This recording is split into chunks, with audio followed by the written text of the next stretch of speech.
Assalamualaikum dan salam sejahtera. Saya Nazri Kaha. Ini Agenda Wani dari World Trade Center Kuala Lumpur.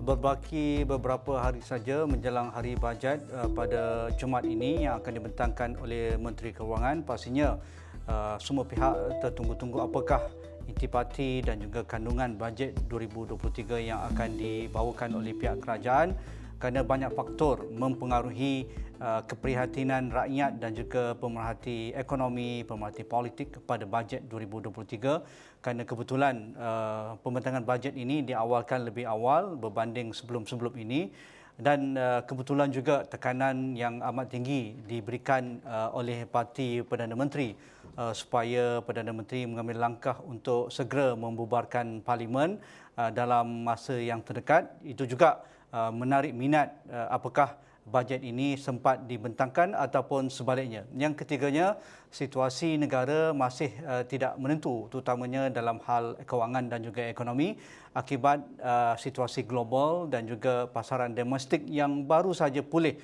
ataupun sedang memulih selepas pandemik COVID-19, dan jangkaan dari laporan dan unjuran badan-badan ekonomi antarabangsa termasuk IMF, World Bank dan juga WEF misalnya, 2023 satu lagi tahun yang lebih mencabar berbanding tahun sebelum ini. Kalau dikatakan 2022 juga mencabar, tetapi 2023 makin mencabar dengan situasi inflasi, keadaan global berkaitan dengan perang antara Rusia dan juga Ukraine, berkaitan dengan perubahan iklim ataupun climate change. Jadi semuanya ini mengambil ruang bagaimana rakyat melihat bajet 2023. Jadi untuk melihat perkara ini, saya saban malam membawa topik ini. Saya akan tampilkan pada malam ini yang berbahagia Profesor Madya Dr. Irwan Shah Zainal Abidin, Pusat Pengajian Ekonomi Kewangan dan juga Perbankan Universiti Utara Malaysia. Assalamualaikum Prof. Madya Dr. Irwan, apa khabar? Ya, Waalaikumsalam. Sihat, Encik Nazri. Jadi nampaknya bajet tahun ini ada keistimewaan Dr. Irwan. Adakah Dr. Irwan sependapat apa yang saya ungkapkan pada awal program ini tadi, sebentar tadi? Ya, pertama sekali terima kasih Tuan Haji Nazri atas jemputan. Ya, saya bersetuju. Saya melihat konteks itulah sebenarnya yang kita akan jangkakan dalam bajet 2023 ini, dan saya juga melihat adanya, saya jangkakanlah ada kelangsungan daripada bajet 2022, iaitu seperti memfokus kepada kelangsungan dalam meningkatkan kesejahteraan rakyat, dan juga kita melihat bagaimana pemulihan ekonomi, momentum pertumbuhan ekonomi dapat ditingkatkan, dan juga memfokus kepada syarikat-syarikat perniagaan yang mempunyai masih lagi banyak juga yang terkesan akibat daripada pandemik.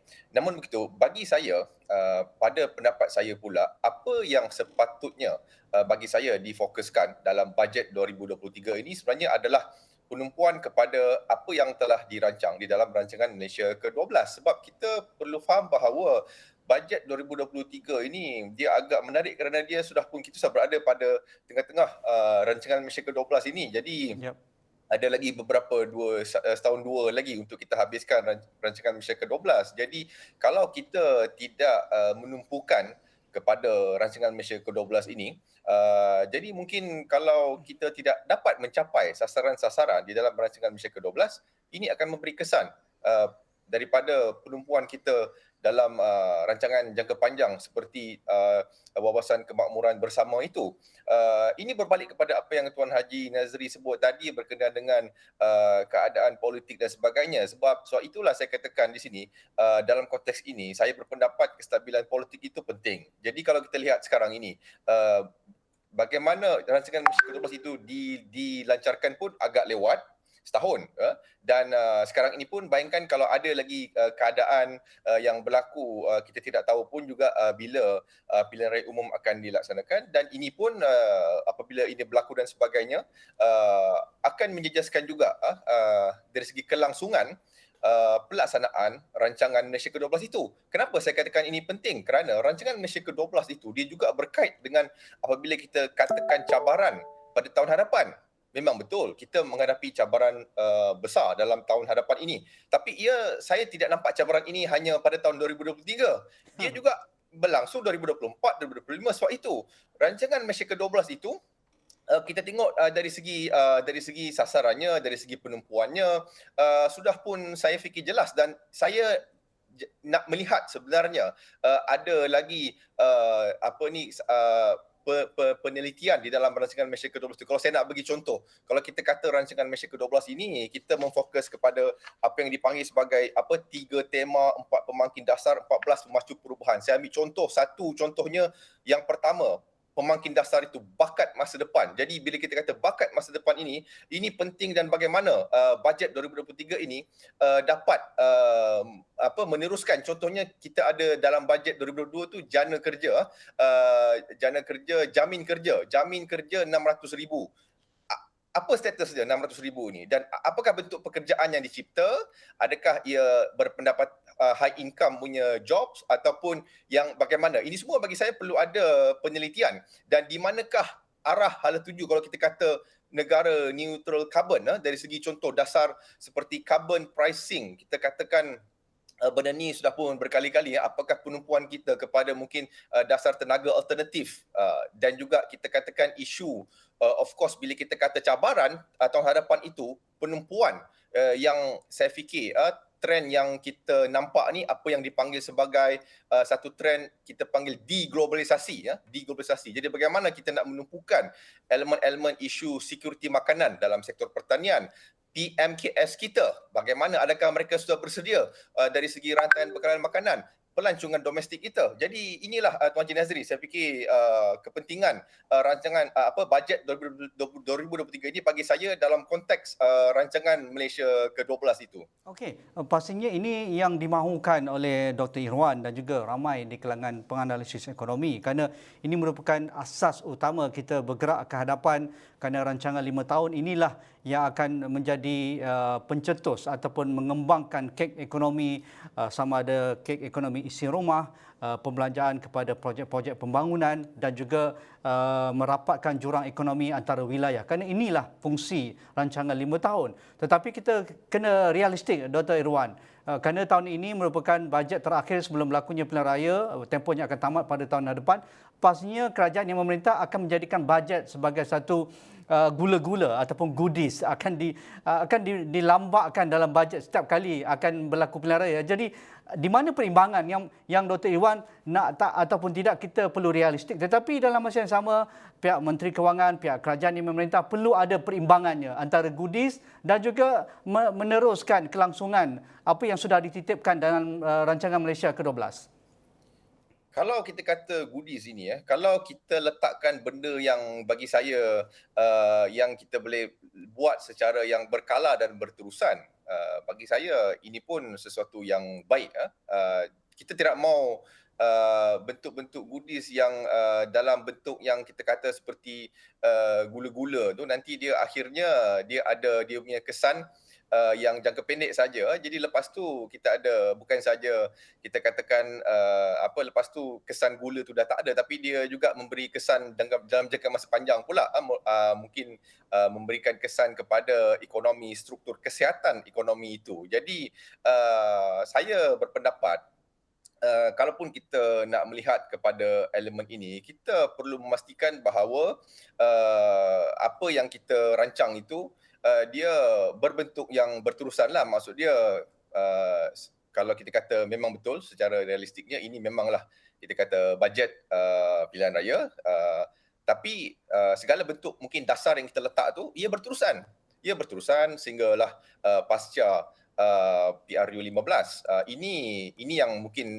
saya pun pernah sebut juga sebelum ini. Contohnya bila kita melihat perbelanjaan, memang perlu, saya pun berpendapat kerajaan perlu berbelanja lebih, kerana kemungkinan besar tema pada bajet 2023 ni adalah berkaitan dengan isu mendisiplinkan diri, disiplin dari segi disiplin kerajaan, disiplin rakyat. Tapi konsep disiplin ini bagi saya tidak bolehlah diterjemahkan kepada kita melakukan satu bentuk dasar berjimat cermat. Begitu juga dari segi perbelanjaan kepada rakyat. Tapi kenapa tidak kita membelanjakan kepada rakyat itu secara yang kita kata sustainable, sistem yang wujud supaya ia dapat diteruskan bukan saja sewaktu pilihan raya tetapi juga selepas pilihan raya.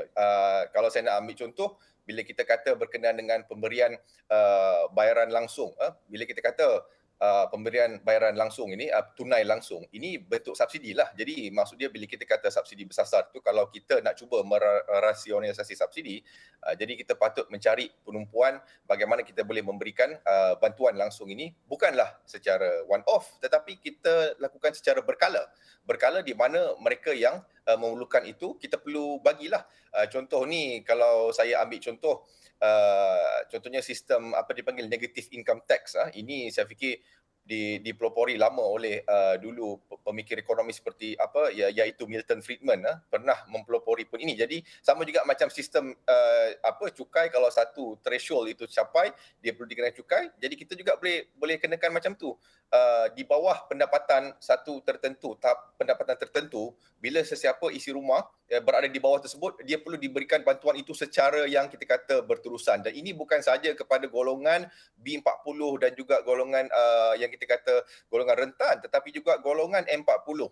Sebab di sini Tuan Haji Nazri, saya nak tekankan kepentingan penelitian data inilah. Sebab even semasa kita bercakap ni pun B40, M40 ini dia berubah-ubah dinamik sebab keadaan pun masih lagi, walaupun kita kata ekonomi telah pun dibuka, sempadan telah dibuka, tapi dari segi pertumbuhan ekonomi rakyat itu masih lagi belum kukuh dan tidak stabil. Jadi inilah sebenarnya contoh perkara yang kita boleh tumpukan. Jadi perbelanjaan itu bukan hanyalah dijana ataupun dibagi seperti gula-gula hanya pilihan raya, nanti pula lepas pilihan raya banyak pula dasar-dasar yang menjerut ataupun memerlukan rakyat mengikat perut. Jadi itu kita tak mahu. Begitu juga dengan sistem pensyen kita, sistem pendidikan kita, banyak perkara yang kita boleh dasar strategi yang boleh diperkenalkan supaya ia berbentuk berterusan.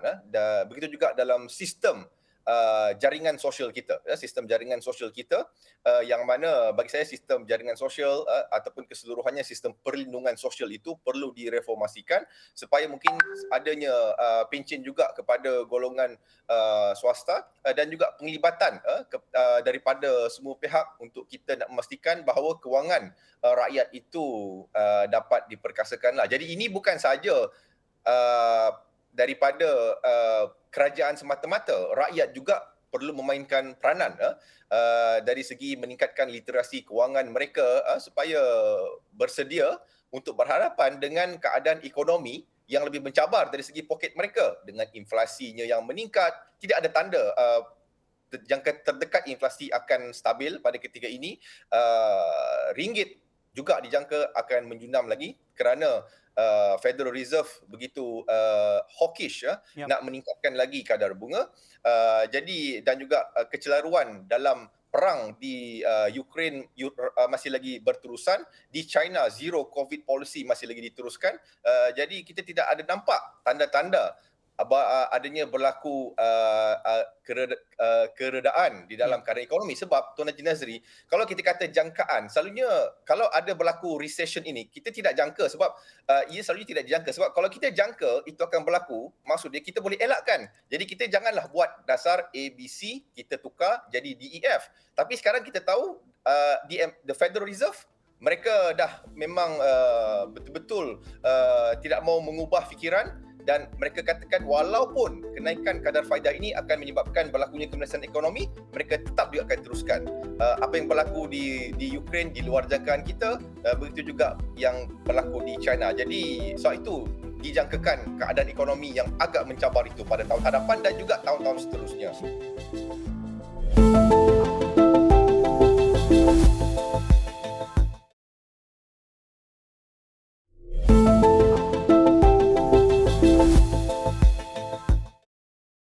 Okey, dari aspek perbelanjaan, tadi doktor ada sentuh tentang skim-skim perlindungan sosial. Ini juga menjadi perdebatan ramai penganalisis ekonomi bahawa sudah sampai masanya dalam corak perbelanjaan kerajaan perlu ada political will ataupun kehendak politik yang jelas bagaimana skim-skim perlindungan sosial ini dapat memberi impak terus kepada golongan sasar. Misalnya hal berkaitan dengan subsidi.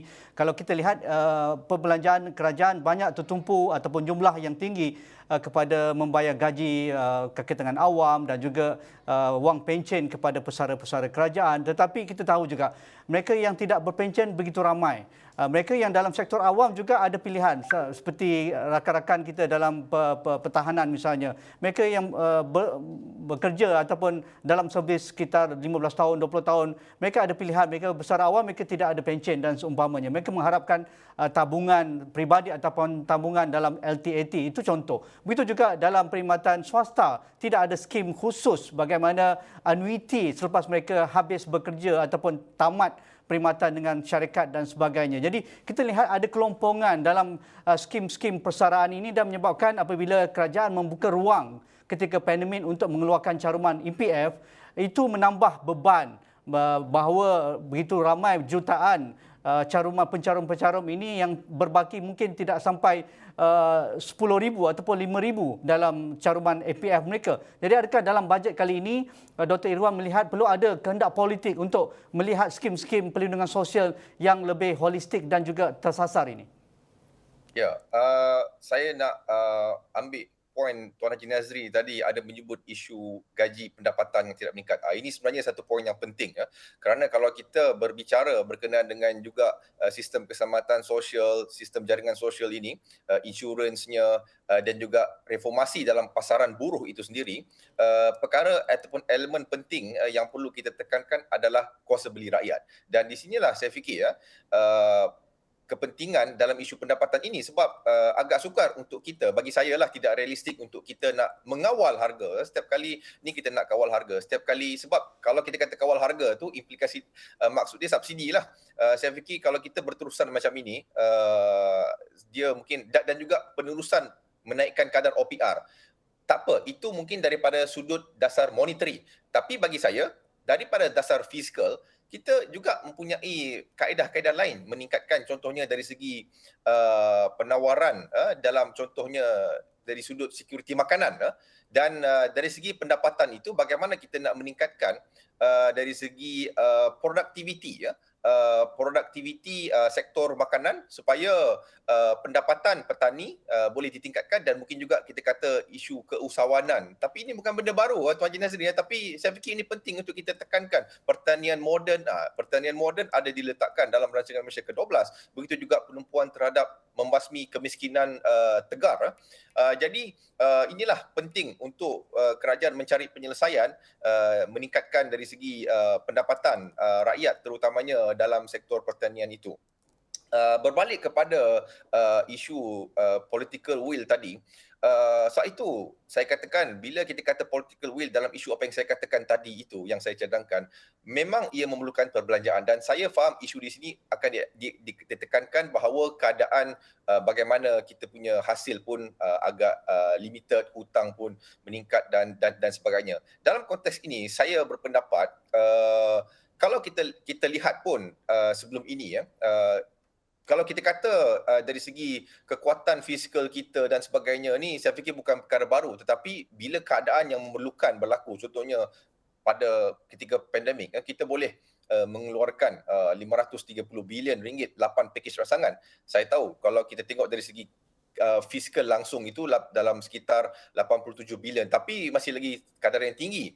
Bila keadaan memerlukan, kita lihat kita berjaya memberikan subsidi hampir 80 bilion ringgit untuk kita nak cuba mengawal dalam jangka masa pendek keadaan inflasi di negara kita. Jadi saya melihat bahawa kita tidak boleh hanya melihat dalam konteks cukai semata-mata. Cukai itu penting, reformasi cukai diperlukan, tetapi saya tidak menjangkakan ia akan dilakukan dalam masa terdekat. Tapi kita juga boleh melihat bagaimana kerajaan boleh dapat mengurus dalam masa terdekat inilah, bagi saya dalam masa terdekat ini, dari segi hutang kita. Dalam konteks ini kita perlu faham konsep hutang itu bukanlah kita kata hutang negara ini seperti hutang isi rumah. Itu saya fikir perlu ditekankan, dan kita juga perlu tekankan bahawa bila kita membuat pinjaman kita ni lebih 95% ni adalah pinjaman domestik. Jadi ini bagi saya adalah satu kelebihan kepada negara kita kerana kita mempunyai kedaulatan monetary yang masih lagi intact, masih lagi ada. Jadi kita bukanlah seperti beberapa negara yang sudah pun tidak ada kedaulatan monetarinya, sama ada kerana dia telah pun menambat mata wang mereka ataupun mereka meminjam dengan menggunakan sumber daripada luar. Jadi kita tidak menambat ringgit kita dan mata wang kita, dan kita juga meminjam lebih 95% daripada sumber domestik. Jadi kita mempunyai kapasiti dalam konteks itu bagi saya mungkin untuk meningkatkan sedikit kita punya nisbah hutang negara. Sebagai contoh, kalau kita tengok kalau 1% itu dalam 15-16 bilion ringgit, dan dari segi kita punya tahap ceiling yang kita letak, ini yang kita letak sendiri adalah 65%. Jadi 65% nisbah kepada KDNK negara. Ini kita boleh revise balik sebab kita nak meningkatkan perbelanjaan itu dalam bagi saya satu bentuk perbelanjaan yang produktif dan bukannya berbentuk gula-gula one off habis selepas pilihan raya dah habis macam tu je. Ini yang mempunyai impak secara yang berterusan dan juga memberikan peningkatan dalam kapasiti produktiviti di dalam ekonomi kita. Jadi bagi saya ini perlu difikirkan kerana bukan saja daripada sudut political will ini, bukan saja daripada sudut perlindungan sosial ini yang mana ia menjurus kepada rakyat, tetapi juga yang paling penting sekarang ini adalah alam sekitar. Alam sekitar ini isu prinsip ESG dan sebagainya. Kita nak menjadi negara carbon neutral di dalam rancangan Malaysia ke-12 itu perlu diterjemahkan, dan ini juga memerlukan perbelanjaan. Bagaimana kita nak mencapai matlamat SDG 2030 itu pun memerlukan perbelanjaan yang agak tinggi. Jadi kalau kita dapat menjustifikasikan perbelanjaan ini, saya yakin credit rating agency pun S&P, Moody's, Fitch mempunyai keyakinan terhadap bagaimana kita nak mengurus ekonomi kita kerana ada hala tuju yang jelas menunjukkan bahawa kita menuju ke arah satu keadaan ekonomi yang lebih produktif dan berinovasi dalam masa kita perlu berbelanja lebih pada ketika ini. Dr. Irwan, Doktor dah menyentuh ESG, SDG. Ini satu topik yang menarik dan sepatutnya menjadi tunggak utama dalam setiap polisi kerajaan pada ketika ini dan juga menghala pada masa hadapan. Kerana inilah yang akan kita wariskan kepada generasi akan datang. Tetapi kosnya bukan murah. Kita tahu apabila kita bercerita tentang kedaulatan makanan, kelestarian alam sekitar dan juga bagaimana kita beradaptasi dengan perubahan iklim. Ini merupakan satu pelaburan, tetapi pelaburan yang ada return ataupun ada pulangannya jika kita benar-benar berbelanja mengikut ruang yang sepatutnya. Misalnya dalam hal kita mengadaptasi perubahan iklim. Kerana apabila COVID-19 melanda, kita seolah-olah kita lebih inovatif dan kreatif. Tetapi kita tidak banyak pilihan kerana kita negara pengimport barangan asas makanan antara yang terbesar di dunia. Dan sebab itu apabila kenaikan kos dan juga barangan termasuk inflasi, kita mengeluhlah dengan harga telur, harga ayam, harga minyak masak dan sebagainya melambung tinggi. Tetapi selepas pandemik, selepas harga reda, kita seolah-olah lupa dah tentang isu kedaulatan makanan dan juga keselamatan makanan. Dari aspek ESG dan juga SDG ini, mengapa dalam bajet ini kita perlu ada polisi yang jelas? Bagaimana kita perlu pelaburan yang besar untuk mengeluarkan lebih banyak makanan domestik. Dalam masa yang sama, kita boleh memberikan insentif kepada para graduan muda misalnya. Mereka perlu menceburi bidang-bidang pertanian moden dan menggunakan automasi dan juga inovasi ini menjadi satu tunggak dalam bajet 2023. Ya, sebab itu pentingnya kita melihat daripada perspektif yang lebih kita kata the bigger picture lah. Jadi dalam konteks ESG itu, kalau kita sebut daripada sudut pertanian, memang ianya sangat signifikan kerana kita tahu kita hanya tidak mahu melakukan pertanian yang dapat meningkatkan juga dari segi kesan terhadap alam sekitar. Jadi sebab itu kita perlu ada yang kita panggil sebagai smart farming itu.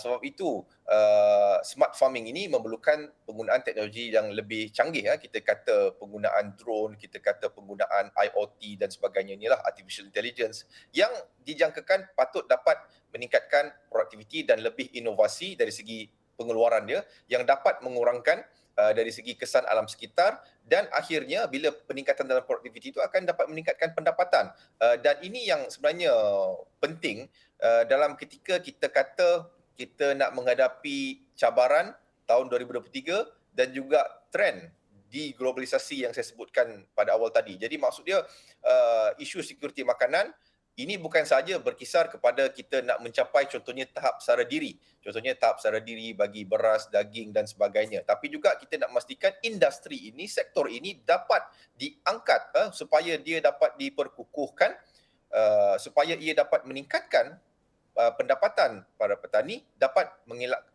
menghapuskan insiden kemiskinan, mengurangkan jurang ketidakseimbangan dalam pembangunan dan agihan pendapatan, dan juga dapat memberikan pekerjaan yang bermaruah kepada golongan muda kita, dan juga kepada para graduan. Jadi ini yang saya fikir pentingnya kita memfokus kepada elemen ESG ini. Dan satu lagi elemen penting yang saya nak sebut kalau kita kata ESG dan juga isu rakyat ini adalah pemerkasaan PMKS. Ini penting kerana kalau kita lihat PMKS lah yang sebenarnya menjadi tunjang belakang kalau kita kata berkenaan dengan B40, M40, dan mereka perlu memahami perubahan dalam ekosistem perniagaan yang menuju ke arah prinsip ESG ini. Saya berpendapat rata-rata masih lagi tidak begitu jelas berkenaan dengan isu ini. Kenapa ia penting? Kerana syarikat-syarikat besar, contohnya syarikat multinational corporations dan sebagainya, kalau mereka datang dan mereka melabur dan sebagainya, dari segi rantaian bekalan itu, bila mereka mendapat bekalan daripada SMEs pun, bila mereka dah terikat dengan ESG, syarikat-syarikat SMEs yang mereka pilih ini pun juga perlu juga mengikuti prinsip ESG ini. Jadi kalau mereka, maksud dia mereka ni pemain-pemain PMKS kita tidak bersedia daripada sekarang, ataupun tidak ada insentif ataupun strategi jelas dalam bajet 2023, mereka mungkin akan ketinggalan dan mereka tidak dapat reap the benefit kepada industri baharu ini di masa akan datang. Begitu juga dari segi peluang-peluang yang ada akibat daripada pembukaan pasaran dengan ratifikasi multilateral agreement seperti RCEP dan juga ujung tahun ini CPTPP. Jadi pemain-pemain PMKS perlu bersedia menembusi pasaran di luar, memerlukan mereka mempunyai satu model perniagaan yang berasaskan kepada prinsip ESG ini. Jadi ini bagi saya penting dari segi meningkatkan dari segi kekuatan mereka untuk menepani cabaran di masa hadapan yang kita katakan ataupun yang saya katakan tadi, yang mana kita melihat keadaan tahun 2023 ini dan seterusnya adalah tahun yang agak mencabar kepada ekonomi kita, rakyat kita, B40, M40, terutamanya pemain-pemain dalam PMKS itu.